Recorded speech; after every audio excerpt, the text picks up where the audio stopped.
Gentlemen, let me explain to you the word leverage. Why property and why property outstrips every other form of investment. It's very simple because you look at the returns that we can gain.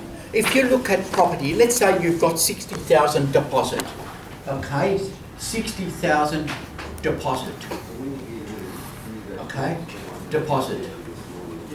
We know that when you borrow through the bank will lend to you, whether if it's an owner-occupier, they will go as high as 95% of the property value. They will look at investment, that is with mortgage insurance. Without mortgage insurance, and we will take this example without mortgage insurance, in purchasing a property without mortgage insurance, and you have a 60,000 deposit, you can borrow up to 80% comfortably, providing your financial serviceability covers that. You can borrow up to 300,000.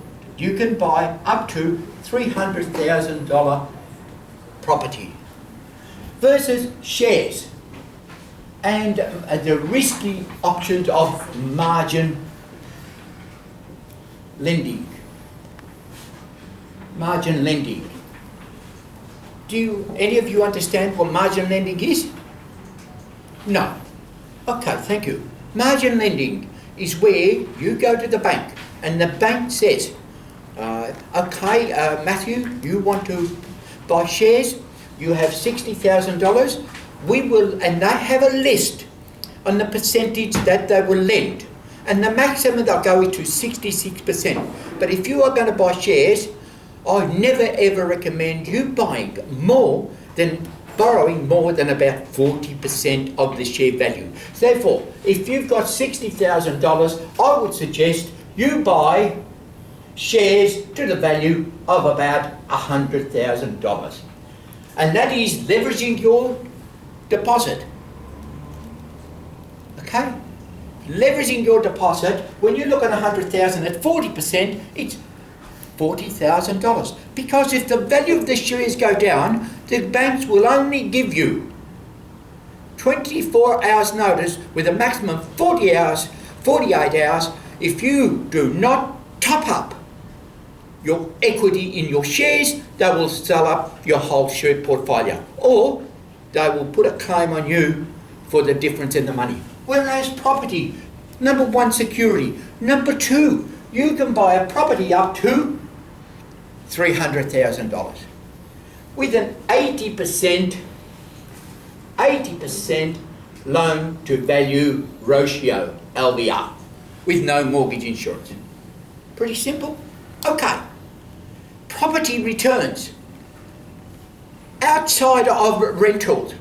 And I have the stockbrokers come here and they show me what's happened in the past. But you look at the property stock crashes that I've experienced in my lifetime, about 7 or 8. The average person will experience 3 stock market crashes in their lifetime.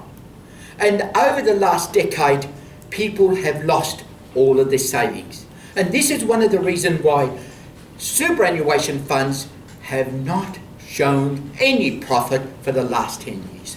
Ladies and gentlemen, let's just assume that we have a capital growth of 13% or 14% on shares, which would be 14,000 return. Okay? Gross capital growth. Let's look at property as an example, not counting the rental, but let's look at return as well. When you look at the dividends in shares, absolute best shares, best stock will return what? 5%? 6%? Let's look at 6%. 6%, okay? Dividends, which does not happen because the average is 3 to 5%. At 6%, that's $6,000. Ladies and gentlemen, if you invest your 20,000 return, gross return on your 60,000 deposit that you have invested in stocks, and the risk of the share market that goes with it.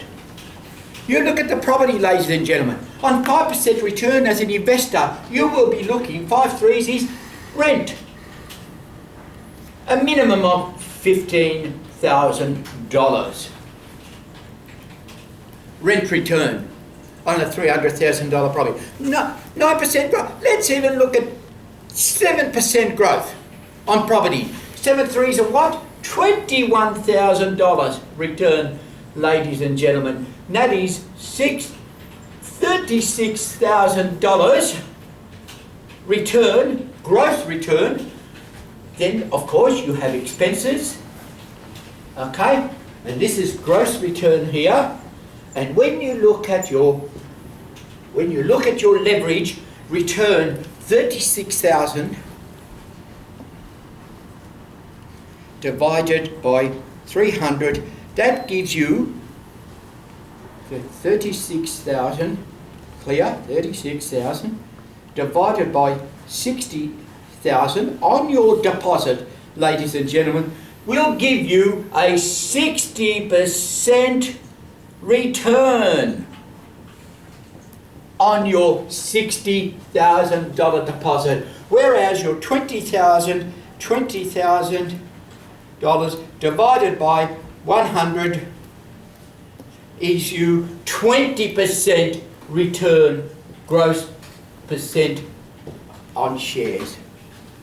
That is the power of leverage and why property outperforms every other form and type of investments available to us. The most important factor, the security of property.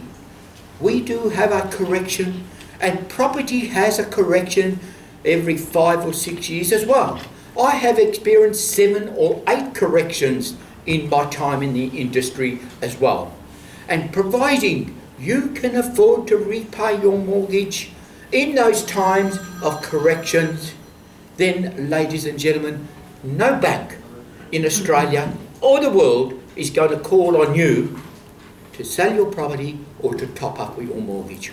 Unlike margin lending and the leverage potential that you have in purchasing into shares and or property.